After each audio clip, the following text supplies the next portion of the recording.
BUET pass এমন একজনকে চিনি যার বিবাহিত জীবনের ১৩টা বছর শুধু একটা বাচ্চা নেওয়ার চেষ্টায় কাটিয়ে দিচ্ছে। তার জীবনে সফলতা আছে কিন্তু পূর্ণতা নেই। ব্যাংকের এজিএম এমন একজনকে চিনি যার বউ ২টা বাচ্চা রেখে আরেকজনের সাথে পালিয়ে গেছে।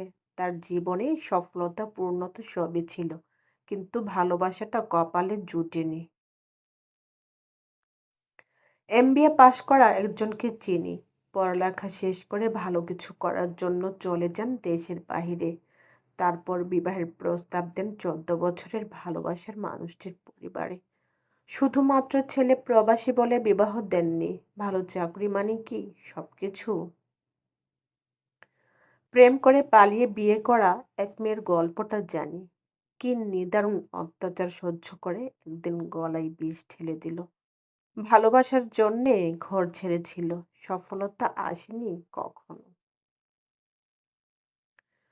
দেশসেরা বিশ্ববিদ্যালয়ের পড়ুয়া মেয়েটার গল্পটা জানি। শুধু গায়ের রংটা কালো বলে প্রেমিকের বাবা মায়ের হাজারো অবহেলার কথা মাথায় তুলে নিয়ে রিলেশনটা ব্রেকআপ করতে হয়েছিল। সারা বিশ্ববিদ্যালয়ের আইডি কার্ড গলায় ঝুলিয়েও সে সুখী হতে পারছে না। কেরিয়ার গঠনের জন্য যে মেয়ে তার বাবা মাকে বিয়ের কথা উচ্চারণ করতে দেয়নি, সে মেয়েটির শেষ পর্যন্ত বিয়েই হয়নি। টাকা পয়সা সব আছে কিন্তু স্বামীর সংসার নেই। চাকরি না পাওয়া তরুণের গল্পটাও করুন। বেকার থাকার সময়ে প্রেমিকার বিয়ের আয়োজনটা থামাতে পারে নাই। চাকরিটা হাতে পাওয়ার আগেই বাবা মারা গেল।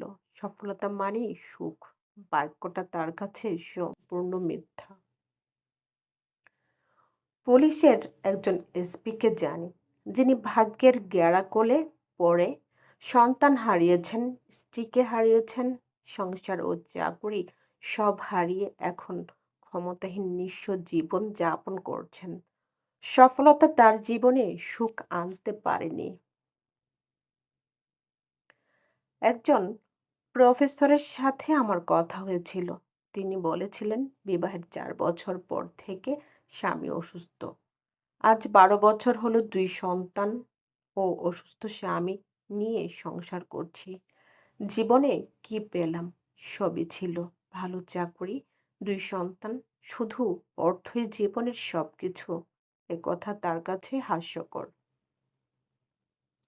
এক পরিচিত বড় ভাই ডিপ্লোমা ইঞ্জিনিয়ার হয়েও এখন হোমিওপ্যাথিক চিকিৎসক এবং হোমিওপ্যাথিক কলেজের প্রভাষক। একজন এমএ ফার্স্ট ক্লাস ১৬তম এলএলবি পাশ করে ওকালতি প্র্যাকটিস ও কলেজের প্রভাষক পদ ছেড়ে প্রাথমিক বিদ্যালয়ের সহকারী শিক্ষক। আসলে জগতে কে সুখে আছে? টাকাই সুখ দিয়েছে কয়জনকে? জীবনের সফলতা মানে কি সুখ? একটা জীবনে সুখী হয়ে মারা গেছে কজন? সুখী দেখেছিলাম আমার এলাকার নসু পাগলাকে। সে একবেলা পেট ভরে খেয়ে কি আয়েসি হাসিটাই না হেসেছিল। শুধু ভরা পেটেই যে সুখে থাকতে পারে তার চেয়ে সুখী আর কেউ নাই।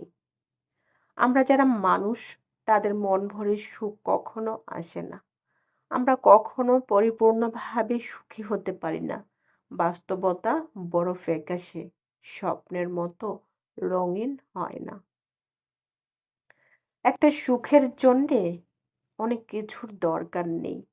চলুন আমরা মনটাকে একটু ভালো করি, ক্ষমতা ও অর্থের দম্ভ থেকে সরে আসি। হিংসা, লোভ, স্বার্থপরতা